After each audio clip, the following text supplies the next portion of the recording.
जय हिंद। कैसे आप सभी? उम्मीद करता हूँ अच्छे होंगे और आप सभी की तैयारी एकदम धुआंधार से बेटा चल रही होगी और आप सभी लोग एकदम जोर लगा के बेटा पढ़ रहे होंगे।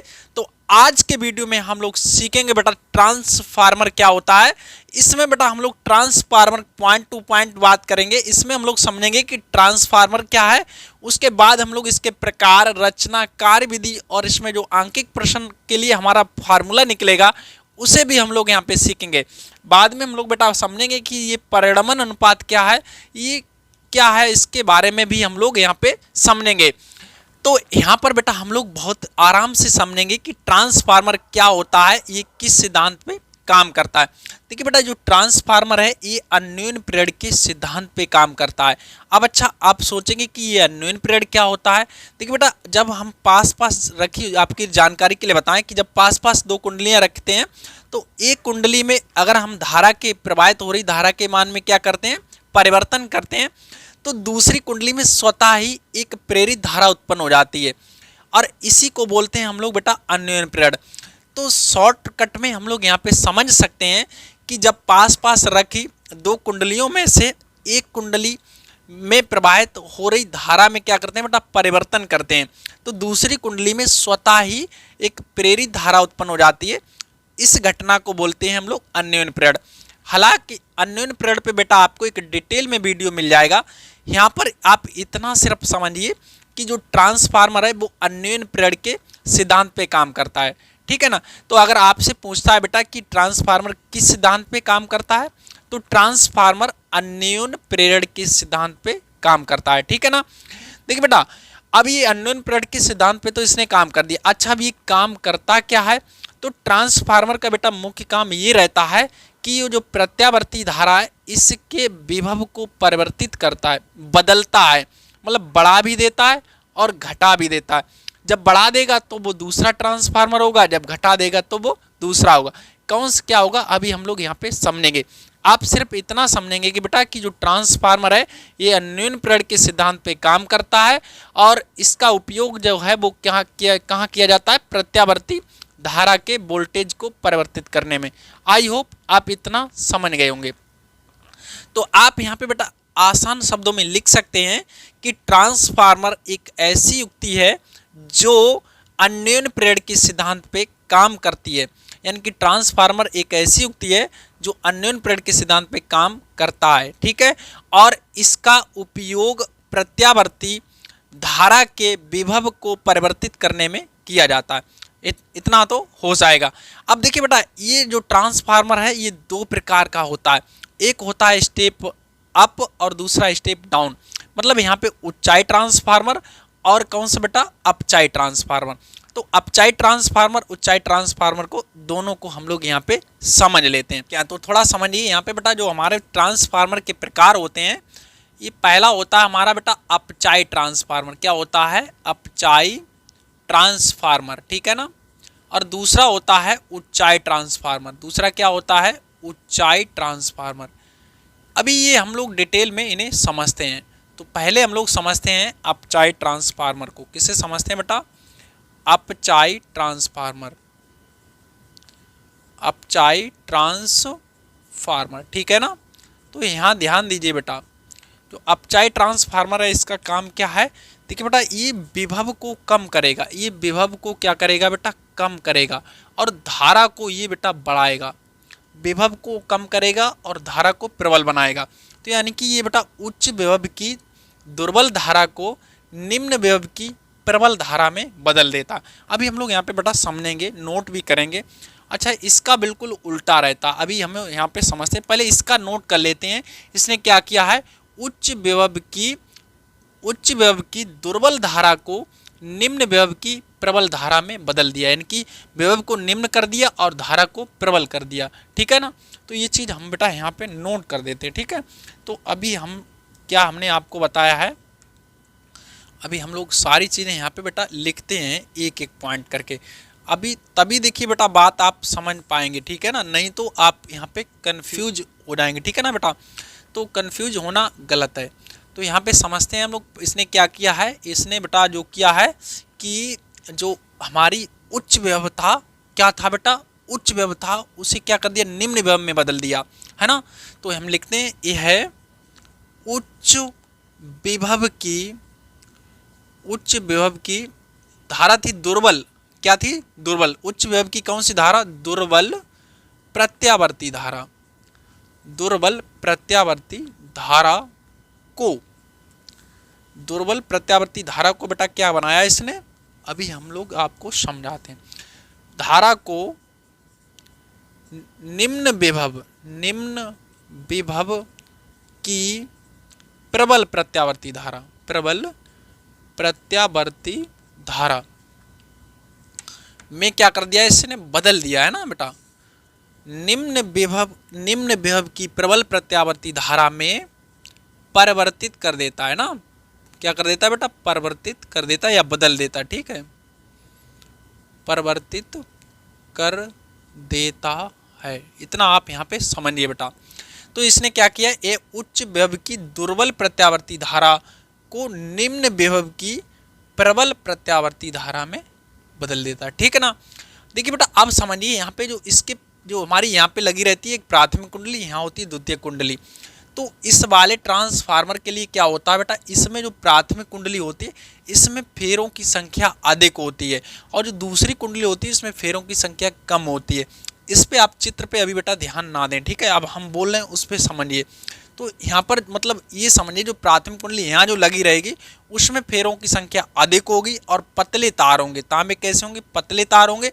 और जो दूसरी कुंडली होगी इसमें फेरों की संख्या कम होगी और इसमें जो तार होंगे वो मोटे तार होंगे, किसके लिए, अपचाई ट्रांसफार्मर के लिए, ठीक है ना।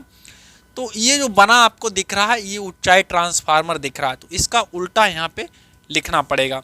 तो अभी हम लोग यहाँ पे लिखते हैं बेटा, ठीक है ना।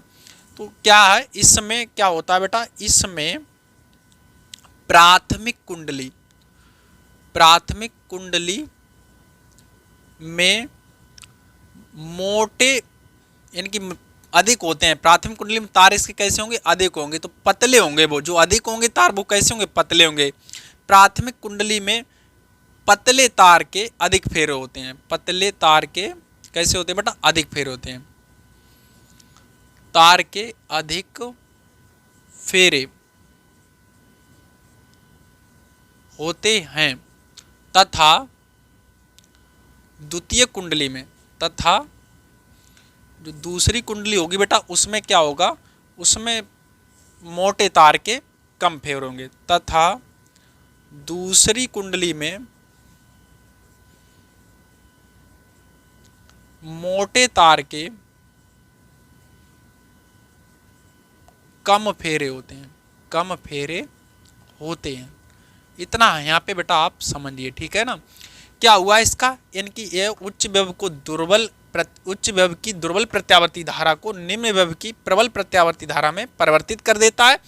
इसमें प्राथमिक कुंडली में पतले तार के अधिक फेरे तथा दूसरी कुंडली में मोटे तार के कम फेरे होते हैं। इतना यहाँ पे आप समझिए। अब हम बेटा समझते हैं कि जो हमारा ट्रांसफार्मर है ऊंचाई ट्रांसफार्मर, इसका उल्टा होगा। ये क्या करेगा, ये बेटा वोल्टेज को बढ़ाएगा और धारा को क्या कर देगा, डाउन कर देगा, यानी कि दुर्बल बना देगा, ठीक है ना। तो ये निम्न विभव की प्रबल प्रत्यावर्ती धारा को उच्च विभव की दुर्बल प्रत्यावर्ती धारा में बदल देता। तो ये भी हम लोग यहाँ पे नोट कर देते हैं ऊंचाई ट्रांसफार्मर को, ठीक है ना बेटा। एक एक चीज को हम लोग समझते चलेंगे तभी बात बनेगी बेटा हमारी, ठीक है ना। तो इसने क्या किया, थोड़ा थोड़ा थोड़ा टाइम तो लगना ही है, लेकिन सारी चीज़ें बेटा क्लियर नहीं होती हैं तब तक मज़ा नहीं आता है। तो हम सारी चीज़ें क्लियर करके चलेंगे, ठीक है ना। तो क्या करता है बेटा, यह क्या करा इसने बेटा, वोल्टेज को बढ़ाया, तो यानी कि निम्न वोल्टेज रहा होगा शुरू में, तो यह निम्न विभव की प्रबल प्रत्यावर्ती धारा को, प्रबल प्रत्यावर्ती धारा को, प्रबल प्रत्यावर्ती धारा को उच्च विभव की दुर्बल प्रत्यावर्ती धारा में, दुर्बल प्रत्यावर्ती धारा में परिवर्तित करता है। क्या करता है बेटा, परिवर्तित करता है। प्रत्यावर्ती धारा में क्या करा इसने बेटा, परिवर्तित करता है, ठीक है ना बेटा। और इसका फेरों का आप खेल समझ लेते हैं, तो इसके फेरे उड़ जाते हैं इसके उल्टे, यानी कि इसमें ऊपर जो प्राथमिक कुंडली होगी इसमें फेरे कम होंगे और मोटे तार के होंगे, और जो दूसरी कुंडली इसमें फेरे अधिक होंगे, पतले तार के होंगे। तो लिख देते हैं इसकी प्राथमिक कुंडली में फेरों की, यानी कि जो प्राथमिक कुंडली में मोटे तार के, ऐसे लिख देते हैं, मोटे तार के बेटा क्या होते हैं, कम फेरे होते हैं, मोटे तार के कम फेरे होते हैं। तो ये वो बात बेटा यहाँ पे लिख देनी चाहिए, यानी कि कुंडली में मोटे तार के कम फेरे तथा द्वितीयक कुंडली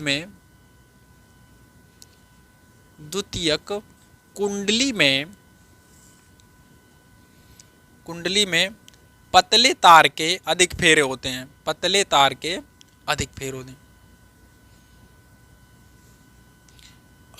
फेरे होते हैं। यहाँ से बेटा ये चीज़ें आपकी क्लियर हो रही हैं। थोड़ा समझिए हमने क्या यहाँ पे क्लियर करा, इतना तो आप समझ गए होंगे। इसमें जो यानी कि फेरे हुए प्राथमिक कुंडली में कम फेरे होते हैं और मोटे तार के बने होते हैं, और जो दूसरी कुंडली होती है बेटा इसमें अधिक फेरे होते हैं, पतले तार के होते हैं, और ये यानी कि वोल्टेज को उच्च करेगा और धारा को दुर्बल बनाएगा। आई होप इतना आप समझ गए हो बेटा। इसका स्क्रीनशॉट लीजिए, फिर हम बढ़ते हैं अब इसकी रचना के बारे में समझेंगे, ठीक है। तो इतना आप बढ़िए इसे नोट करिए, स्क्रीनशॉट ले लीजिए जल्दी से इसका। तो अब हम लोग बेटा इसकी रचना और कार्यविधि को समझेंगे। बेटा देखिए थोड़ा सा बड़ा है, कोई बात नहीं, घबराने वाली बात नहीं, हम लोग बहुत आराम से इसे समझने की कोशिश करेंगे। देख बेटा इसमें क्या होता है, जो ट्रांसफार्मर होता है जो आपको इस फ्रेम जैसा दिख रहा है बेटा, ये इसे क्रोड बोलते हैं। क्या बोलते हैं, क्रोड। जो नरम लोहे की पत्तियों को एक के ऊपर एक रखकर बनाया जाता है। तो वही हम लोग इसकी रचना में शुरुआत में लिख देते हैं कि इसमें नरम लोहे की पृथक्कृत पत्तियों को एक के ऊपर एक रखकर आयताकार या बेलनाकार क्रोड बनाते हैं। इतना आपको बेटा समझ में आ गया है कि हम इसमें क्या करते हैं, इसमें नरम लोहे की पत्तियों को एक के ऊपर एक रखकर आयताकार या फिर बेलनाकार क्रोड बनाते हैं ना। इसके बाद कहता है बेटा ये क्यों बनाते हैं, यहाँ पे बताया गया है ये क्रोड क्यों बनाते हैं। तो ये ऐसा मतलब पत्तियों, हम लोग पूरा मोटा लोहे का ऐसा फ्रेम क्यों नहीं बना लेते हैं, ये पत्तियोंदार ही क्यों बनाते हैं। इसका कारण बेटा ये रहता है, इससे इसमें भंवर धाराएं उत्पन्न नहीं होती हैं। भंवर धाराएं क्या होती हैं बेटा, इस पे आपको अलग से वीडियो मिल जाएगा। इतना आप यहाँ पे समझिए बेटा, जो भंवर धाराएं इससे उत्पन्न नहीं होती हैं और इससे एनर्जी का लॉस नहीं होता, मतलब ऊर्जा की ह्रास को कम किया जा सकता है। तो वही यहाँ पे बेटा हमने यहाँ पे दे दिया है कि इस जिससे क्या होता है, जिससे कि क्रोड में कम भंवर धाराएं उत्पन्न होती हैं, जिससे ऊर्जा ह्रास को कम किया जा सकता है। मतलब बेटा पूरी तरह से जो भंवर धाराएं उत्पन्न होती हैं वो पूरी तरह से नहीं रुकती, मतलब इससे कई हद तक मतलब कम हो जाती हैं और इससे ऊर्जा में ह्रास को कम किया जा सकता है। इतना बेटा आपको समझ में आ गया होगा। अब इसके बाद बेटा यहाँ पर देखिए दो कुंडली रहती हैं, ये इसे बोलते हैं प्राथमिक और इसे बोलते हैं द्वितीय कुंडली। ये कुंडलियाँ क्या होती हैं बेटा, ये जो तांबे के जो तार हैं इनके ऊपर विद्युत रोधी पदार्थ चढ़ा रहता है तांबे के तारों पर, और उनसे हम दो कुंडलियां बनाते हैं। ये जो कुंडलियां होती हैं खुद से तो दूर रहती ही है और साथ ही साथ जो क्रोड होती है इससे भी अलग रहती हैं। तो यहाँ पर वही बेटा यहाँ पे लिख दिया गया है कि इस समय विद्युत रोधी पदार्थ लिपटे हुए तांबे के तार की दो कुंडलियां इस क्रोड पर लिपटी रहती हैं ना, जो कुंडलियां आपस में तथा क्रोड से पृथक्कृत होती हैं। इतना समझ में आ गया है कि जो कुंडलियां बेटा लिपटी होती हैं इनके ऊपर एक विद्युत रोधी पदार्थ चढ़ा रहता है, जिससे कि इनसे लिपेट के अब इन क्रोड पे दो कुंडलियां इस तरह से लगा दी जाती हैं। ये कुंडलियां खुद से मतलब आपस में तो अलग होती हैं और साथ ही साथ मतलब इस क्रोड से भी पृथक्कृत रहती हैं। अच्छा बेटा इनमें से एक को प्राथमिक कुंडली तथा दूसरी को द्वितीयक कुंडली बोलते हैं। तो इनमें से एक को प्राथमिक कुंडली तथा दूसरी को द्वितीय कुंडली कहते हैं। इतना आपको बेटा यहाँ पे समझ में आ गया होगा, है ना। आप बेटा एक बार इसे पढ़ेंगे तो समझ में आ जाएगा। क्या है एक बार हम लोग समझ लें कि इसमें हमने बता दिया आपको, इसमें जो हमारा नरम लोहे का होता है, नरम लोहा, उसकी बनी हुई पत्तियों को एक के ऊपर एक रख के एक आयताकार या बेलनाकार क्रोड को तैयार कर लेते हैं। और उस क्रोड को क्यों तैयार कर लेते हैं, थोड़ा सा उसमें बता दिया गया कि जिससे इसमें भ्रमण धाराएं कम उत्पन्न होती हैं और इससे ऊर्जा में ह्रास को कम किया जा सकता है ना बेटा। और इसमें दो यानी कि जो कुंडलियां होती हैं, जो पृथक यानी कि विद्युत रोधी पदार्थ चढ़े हुए तांबे के तार की दो कुंडलियां होती हैं, जो क्या है इस पे लिपटी रहती हैं। और ये कुंडलियां यानी कि एक दूसरे से मतलब खुद से और इस क्रोड से पृथककृत रहती हैं। इनमें से एक को प्राथमिक कुंडली और दूसरी को द्वितीय कुंडली कहते हैं। आई होप इतना आपको समझ में आया होगा। अब हम लोग बेटा बात कर लेते हैं इसकी कार्य विधि की। देख बेटा हम क्या करते हैं, इसमें जब एसी करंट यानी कि प्रत्यावर्ती धारा को जोड़ते हैं, जब इसकी प्राथमिक कुंडली में प्रत्यावर्ती धारा को जोड़ते हैं तो इसमें क्या होता है, प्राथमिक कुंडली में प्रत्यावर्ती धारा प्रवाहित होने लगती है, जो इस क्रोड को क्या करती है, चुंबकित करती है ना। देखिए बेटा आपको पता है जो प्रत्यावर्ती धारा होती है वो एक ही डायरेक्शन में प्रवाहित नहीं होती है, वो पहले एक डायरेक्शन में जाती है फिर दूसरे डायरेक्शन में जाती है। तो एक चक्कर में क्या करती है बेटा, एक चक्कर में आधे चक्कर में तो एक डायरेक्शन, फिर वो दूसरे डायरेक्शन में चली जाती है। तो हर चक्कर में बेटा पहले एक दिशा में चुंबकित होती है फिर दूसरी दिशा में चुंबकित होती है, क्योंकि धारा की दिशा यहाँ पे क्या हो रही है, परिवर्तित हो रही है ना।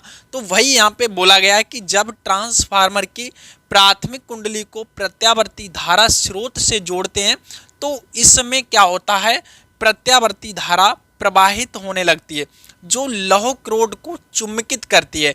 अब धारा के प्रत्येक चक्र में क्रोड एक बार एक दिशा में तथा दूसरी बार दूसरी दिशा में चुंबकित हो जाती है। हम बताने की कोशिश कर रहे हैं ना बेटा, वही है कि जब हम इसकी प्राथमिक कुंडली को एसी मेंस यानी कि प्रत्यावर्ती धारा से जोड़ते हैं तो इसमें प्रत्यावर्ती धारा प्रवाहित होने लगती है जो क्रोड को चुंबकित करती है। अब बेटा प्रत्यावर्ती धारा के एक चक्र में यानी कि प्रत्येक चक्कर में पहले कुंडली एक दिशा में फिर दूसरी दिशा में चुंबकित होती है। ऐसा क्यों होता है, ऐसा हमने आपको बता दिया कि प्रत्यावर्ती धारा जो है वो हमारी एक डायरेक्शन में नहीं बहती, पहले एक डायरेक्शन में फिर दूसरी डायरेक्शन में। जब एक डायरेक्शन तो चुंबकीय हमारे चुंबकीय क्षेत्र उसमें अलग डायरेक्शन में होगा, अब जब उसकी धारा की दिशा बदलेगी तो चुंबकीय क्षेत्र की भी डायरेक्शन बदल जाएगी। तो यहाँ पर बेटा वही कहने की ये कोशिश कर रहा है कि जब हम किसी यानी कि प्रत्यावर्ती धारा में से क्या करते हैं, प्राथमिक कुंडली को जोड़ते हैं इसमें, तो उसमें प्रत्यावर्ती धारा प्रवाहित होने लगती है जो क्रोड को चुंबकित करती है। यानी कि अब प्रत्यावर्ती धारा की प्रत्येक चक्र में क्रोड पहले एक दिशा में चुंबकित होती तथा दूसरी बार दूसरी दिशा में चुंबकित होती है ना। इतना यहाँ पे समझते हैं। तो बेटा इसमें बार बार क्या है, यानी कि धारा जो है चुंबकित और विचुंबकित हो रही है। जब कुंडली जो क्रोड है बार बार चुंबकित और विचुंबकित हो रही है, इस वजह से बेटा उसमें क्या होता है, जो यानी कि इसके जो चुंबकीय फ्लक्स में परिवर्तन होता है। अब यानी कि पहले चुंबकीय क्षेत्र एक दिशा में हो रहा फिर दूसरी दिशा में होएगा, तो इससे क्या हो रहा है, जो हमारा क्या है चुंबकीय फ्लक्स में लगातार परिवर्तन हो रहा है। अब देखिए बेटा जब चुंबकीय फ्लक्स में परिवर्तन होगा तो उसमें प्रेरण की घटना घटेगी। अब इस घटना की वजह से क्या होता है, इसकी जो द्वितीय कुंडली है इसमें प्रेरित विद्युत वाहक बल उत्पन्न हो जाता है। तो वही हमने बेटा यहाँ पे लिखा है। देखिए यहाँ पे हमें कितना बता चुके हैं, जब ट्रांसफार्मर की प्राथमिक कुंडली को प्रत्यावर्ती धारा स्रोत से जोड़ते हैं तो इसमें प्रत्यावर्ती धारा प्रवाहित होने लगती है जो लौह क्रोड को बेटा क्या करती है, चुंबकित करती है। धारा के प्रत्येक चक्र में क्रोड एक बार एक दिशा में तथा दूसरी बार दूसरी दिशा में चुंबकित हो जाती है। इस प्रकार चुंबकन यानी कि चुंबकन और विचुंबकन बार बार हो रहा ना, अभी हमने बताया है। तो चुंबकन और विचुंबकन के कारण चुंबकीय फ्लक्स में यानी कि निरंतर क्या हो रहा है बेटा, परिवर्तन हो रहा है, जिससे चुंबकीय प्रेरण के कारण दूसरी कुंडली में उसी आवृत्ति का प्रेरित विद्युत वाहक बल उत्पन्न हो जाता है। यानी कि जो दूसरी कुंडली है इसमें क्या हुआ है बेटा, प्रेरित विद्युत वाहक बल उत्पन्न हो गया है।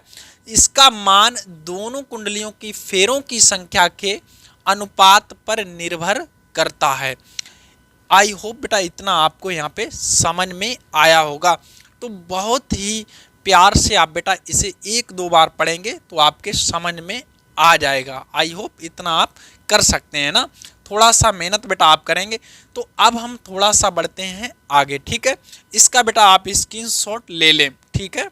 चलिए तो बेटा ध्यान से समझिए, अब हम लोग इस सूत्र को निकालेंगे। इस सूत्र को कैसे निकालेंगे, इसके लिए हम लोग मान लेते हैं जो हमारी कुंडली है, प्राथमिक कुंडली, इसमें NP फेरा है और दूसरी कुंडली में NS फेरा है और प्रत्येक फेरे से बद्ध चुंबकीय प्लस कितना है, फाई है। तब यहाँ पर बेटा फैराडे के प्रथम नियम से हम लोग लिखेंगे, प्रथम कुंडली में प्रेरित विद्युत वाहक बल, प्रेरित विद्युत वाहक बल, ठीक है बेटा। तो प्रथम कुंडली में कितना प्रेरित विद्युत वाहक बल उत्पन्न होगा, यहाँ पे हम लोग लिखते हैं EP बराबर minus N d P d phi upon d t. Faraday का नियम क्या कहता है बेटा, E बराबर क्या होता है, N d phi upon d t होता है। प्राथमिक कुंडली के लिए हमने यहाँ पे P लगा रखा है, इसे नाम दे देते हैं समीकरण 2। यानी कि अब लिखते हैं द्वितीय कुंडली में प्रेरित विद्युत वाहक बल, प्रेरित विद्युत वाहक बल, ठीक है ना बेटा। तो यहां से मिल जाएगा ES, दूसरी के लिए S लगा दिया, minus N S d phi upon d t. ये हो गया अपना समीकरण 2। अब क्या करते हैं बेटा, समीकरण 2 में 1 से भाग लगा देते, 2 में 1 से, समीकरण 2 में 1 से भाग देने पर, ठीक है। तो भाग लगाते हैं बेटा, तो मिलता है ES बटा EP बराबर minus N S d phi upon d t और सबके बटे minus N P d phi upon d t. तो माइनस से माइनस कटा, ये इससे कैंसिल हो गया, ठीक है। चलिए अब हम बेटा आगे बढ़ जाते हैं। तो अब हमें क्या दिखता है यहाँ से, तो हमारा बच्चा है ES बटा EP, ES बटा क्या है बेटा, EP। तो ES बटा EP बराबर NS बटा NP। ये देखिए बेटा, ये इसे अभी कैद कर लीजिए, इसे नाम दे देते हैं समीकरण 3। अब थोड़ा ध्यान दीजिए बेटा, जो प्राथमिक कुंडली है, अगर मान लें हम इसका प्रतिरोध क्या है, शून्य और ऊर्जा में शून्य क्या लगभग नगण्य मान लें, ठीक है ना। जो प्राथमिक कुंडली है इसमें प्रतिरोध नगण्य है और ऊर्जा में ह्रास बहुत कम है, ठीक है। तो इसे तब ऐसी स्थिति में क्या होगा, इसका जो प्रेरित विद्युत वाहक बल होगा प्रत्यावर्ती वोल्टेज के बराबर हो जाएगा। तो ये चीज़ हम लोग यहाँ पे नोट कर देते हैं बेटा कि मान लेते हैं, क्या मान लेते हैं, यदि इसमें हम लोग मान लेते हैं बेटा, यदि प्राथमिक कुंडली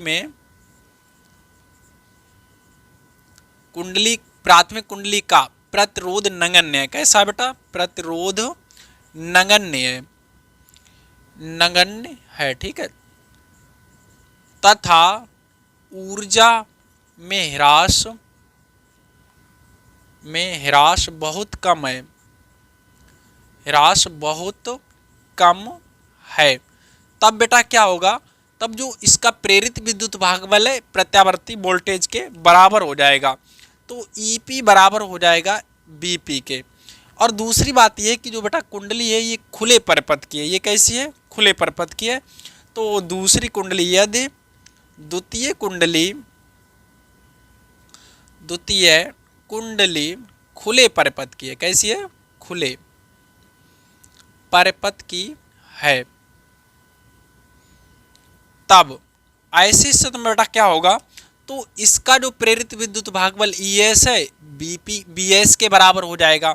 तो ES बराबर हो जाएगा BS के, है ना। तो अब इसका इसमें भाग लगाएंगे तो अब हमें यहाँ से क्या मिल जाएगा, तब अगर हम देखें ES बटा EP बराबर मिल जाएगा BS बटा VP। इसे नाम दे देते हैं समीकरण 4।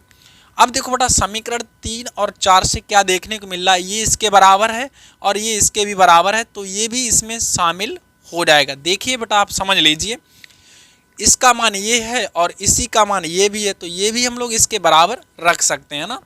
तब समीकरण 3 व किससे बेटा 4 से, 3 व 4 से, थोड़ा समझिए बेटा 3 व 4 से, तो ये इसके बराबर हम लोग रख देते हैं, तो हमें मिल जाता है ई एस बटा ई पी बराबर एन एस बटा एन पी बराबर बी एस बटा वी पी, बी एस बटा वी पी। तो ये भी बेटा एकदम यहाँ पे शामिल हो गया। अब थोड़ा यहाँ पे इसका बेटे स्क्रीनशॉट पहले ले लीजिए बेटा, फिर हम लोग थोड़ा और आगे बढ़ेंगे अभी, ठीक है। चलिए हम लोग, तो बेटा आप यहाँ पे समझिए, यदि हम लोग मान लें, क्या मान लें, यदि प्राथमिक कुंडली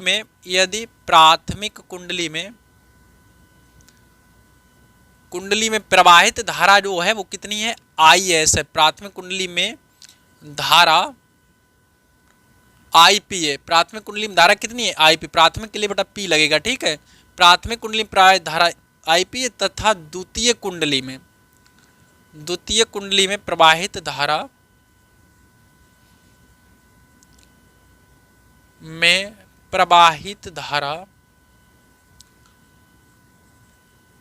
आई एस है। इतना समझिए बेटा, अगर हम मान लें कि प्राथमिक कुंडली में जो धारा है कितनी है, आई पी, और दूसरे में आई एस है, तो और हम मान लें कि जो शक्ति क्षय है वो कैसा है, शून्य है। शक्ति क्षय कैसा बेटा, तब यदि शक्ति क्षय शून्य है, शक्ति क्षय कैसा है बेटा, शून्य, यानी कि नगण्य, एक तरीके से मानिए, शून्य तो नहीं कह सकते हैं, नगण्य लिख लीजिए, यहाँ पे नगण्य है। तब बेटा क्या होगा, प्राथमिक कुंडली की जो शक्ति है वो किसके बराबर हो जाएगी, दूसरी कुंडली की शक्ति की।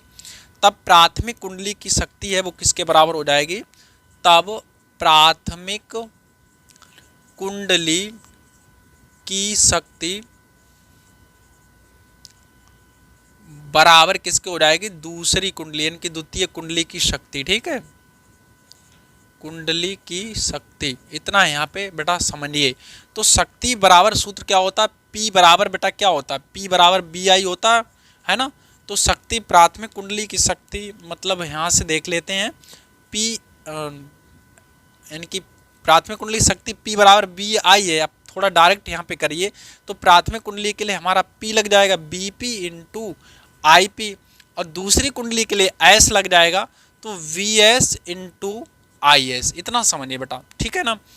अब देखो बेटा, ये इसके नीचे ले आते हैं V, ठीक है, तो VP बटा BS बराबर IS बटा कौन जाएगा, IP जाएगा।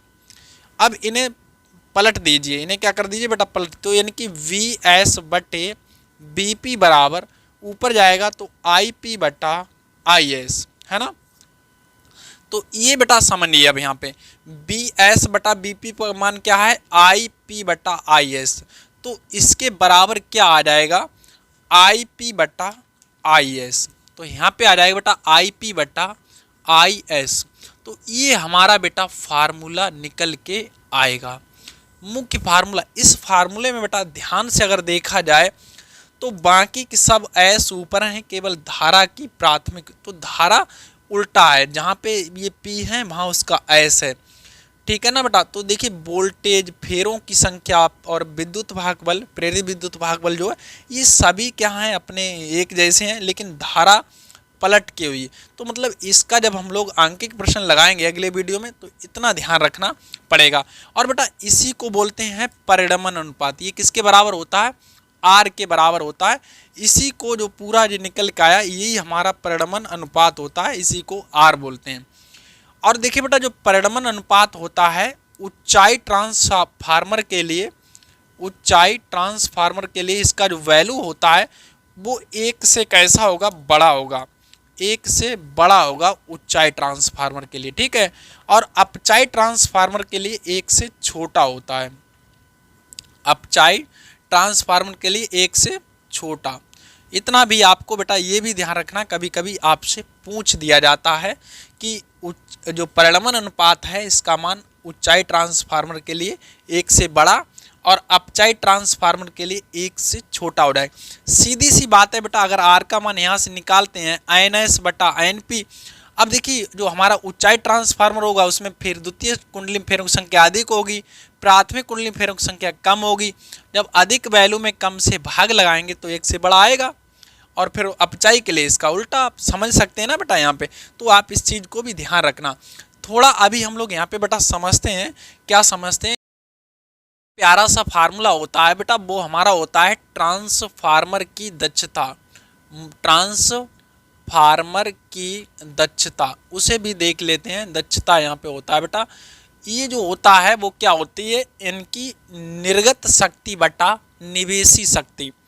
निर्गत शक्ति बटे निवेशी शक्ति, निर्गत शक्ति बटा निवेशी शक्ति, ठीक है, निवेशी शक्ति और इनटू 100। तो ये बेटा दक्षता जो होती है ट्रांसफार्मर की, ये परसेंटेज में आती है। अब दक्षता का मतलब बेटा एक तरह से यहाँ पे समझिए ईमानदारी। जैसे अब हम ट्रांसफार्मर को जितना इधर हमने शक्ति दी उतना ही अगर इधर देगा, तो ये पूरी टोटल अगर उसे दे देगा तो इसकी दक्षता हो जाएगी 100%। मतलब हम किसी व्यक्ति को अगर 100 रुपये दिए और अगले को हमने बोला, तीसरे को देने को बोला, तो उसने ले जाके अगर उसे पूरे 100 दे दिए तो उसकी दक्षता हो गई कितनी, 100%।